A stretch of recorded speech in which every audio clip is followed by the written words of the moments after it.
Alice ran her late father's bee farm alone for 3 quiet years. She sold honey at the Willow Creek Market every Saturday morning. Her honey was golden and thick, famous throughout the entire county. One Saturday, a tall man in a white hat approached her stall. He kept his face down, eyes hidden under the brim completely. He bought 2 jars of honey, paid in silver, and left without speaking. The next Saturday he returned. Same hat, same silence, same 2 jars. Alice said good morning, but he only nodded and pointed at the honey. She did not push for conversation because some people needed quiet time. This continued for 6 months, every Saturday. The same strange ritual. One day, a strong wind blew the man's hat off his head. His face was a map of melted skin, old burns from a fire long ago. Children gasped, a woman screamed, and the man scrambled for his hat. Alice did not flinch, did not gasp, did not look away rudely. She picked up his hat and handed it back with a small smile. She said, "The wind is tricky today. Would you like extra honey for free?"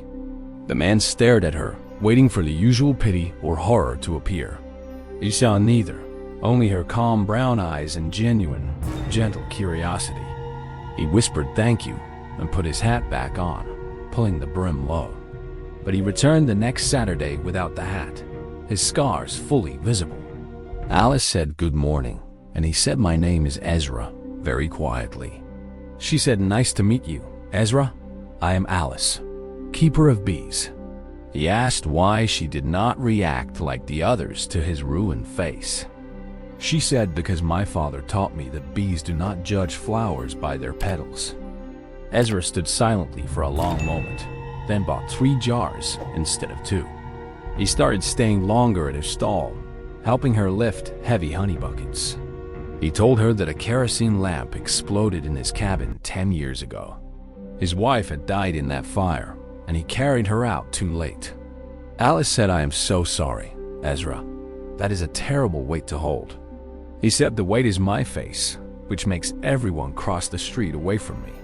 She said, "I will not cross the street, Ezra, because streets are for walking, not judging." He laughed, a rusty sound, and said, "You are the strangest woman I ever met." She said, "Strangeness is my specialty, along with honey and stubborn optimism." He started visiting the bee farm during the week, not just Saturdays. Alice taught him to wear the beekeeper's veil and smoke the hives gently.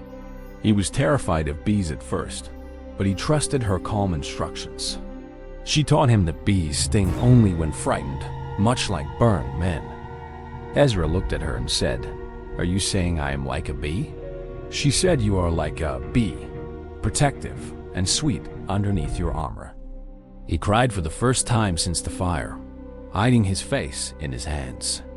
Alice did not touch him, just sat nearby and hummed an old folk song. He asked why she was not afraid of his tears or his terrible scars. She said, "Because my father also had burns on his hands from the hives." She said, "I learned early that skin is just skin, but hearts are everything." Ezra lowered his hands and let her see his wet, scarred face completely. She looked at him with soft eyes and said, "You are still handsome underneath." He laughed bitterly and said, "No one has ever called me handsome since the fire." She said, "Then no one has ever looked properly. Ezra truly looked at you." That afternoon, he helped her extract honey from 20 frames without stopping. She watched him work, his strong arms moving carefully around the spinning drum. She realized she had not thought about his scars for the entire afternoon. She thought about his laugh, his gentleness with the bees, his sad eyes. That night, she admitted to herself that she was falling in love with him. The next Saturday, Ezra did not come to the market at all. Alice waited for 3 hours, then packed her stall and went looking for him.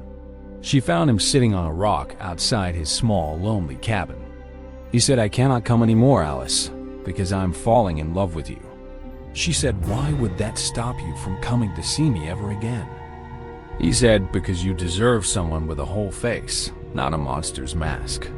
Alice knelt in front of him and took his scarred hands in her small ones. She said my father was missing 2 fingers from a hive accident, Ezra. She said my mother loved him until his dying day, fingers and all. Ezra wept and said, "You do not understand. People stare. Children cry when they see me."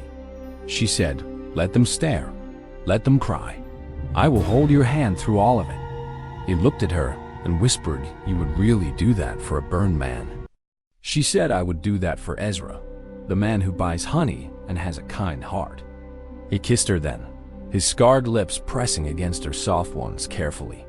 She did not pull away, and she did not close her eyes in disgust. She wrapped her arms around his neck and kissed him back fully. He pulled away and said, "Your lips taste like honey," and she laughed loudly. She said, "That is because I eat my own product. You silly, wonderful man." They sat on that rock until the moon rose high above the valley. Ezra agreed to come back to the market the next Saturday after all. When he arrived without his hat, the townspeople stared but said nothing. Alice handed him a jar of honey and kissed his cheek in front of everyone. The town slowly grew used to Ezra's face because Alice never flinched once. Children stopped crying when they saw him because he always carried honey sticks. He became known as the Bee Man, helper of Alice, keeper of the hives. They worked together for a full year before Ezra asked her formally for marriage. He got down on one knee in the apiary, surrounded by buzzing golden bees. He said, "I have no face to offer you, only my hands and my heart." She said, "Your face is beautiful to me, Ezra, because it holds your story." He said, "It holds a sad story, Alice, a story of loss and fire and pain." She said, "Sad stories make the sweetest honey, Ezra, because bees need struggle to thrive." He cried and said, "Yes, I will marry you, even though I asked the question." She laughed and said, "That is not how proposals work, but I accept anyway." They married in the bee meadow with the hives as their wedding witnesses.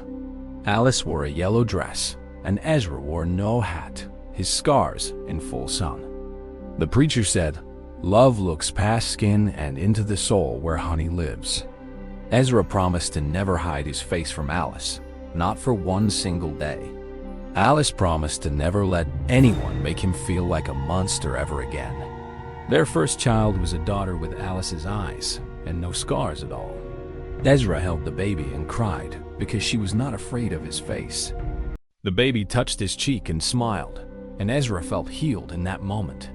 They had 3 more children, and each one grew up seeing Papa's scars as normal. The children learned beekeeping and never understood why people stared at their father. Ezra taught them that some people are blind to beauty, but bees are not. Alice taught them that love is a choice, made fresh every single morning. The bee farm prospered, and their honey won prizes at the county fair yearly. Ezra's face appeared on the honey jars, scars and all, by Alice's proud insistence. She said if people want the best honey, they must know the hands behind it. Ezra grew old and happy, his scars fading into the background of a full life. On his deathbed, surrounded by children and grandchildren, he held Alice's hand tightly. He said, "Thank you for seeing me when the world looked away completely." She said, "I never looked away, Ezra, because you were always the sweetest thing in my hives." He smiled, his scarred face peaceful, and whispered honey tastes like forever. He closed his eyes, and Alice kissed his burned cheek one last time. She continued the bee farm alone, then with her daughter, then with her granddaughter. Every jar of honey carried a label with Ezra's face and the words, "Sweet enough." The camera holds on a weathered photograph of Ezra and Alice, kissing near the hives. Bees buzz softly in the background, and golden light fills the entire frame.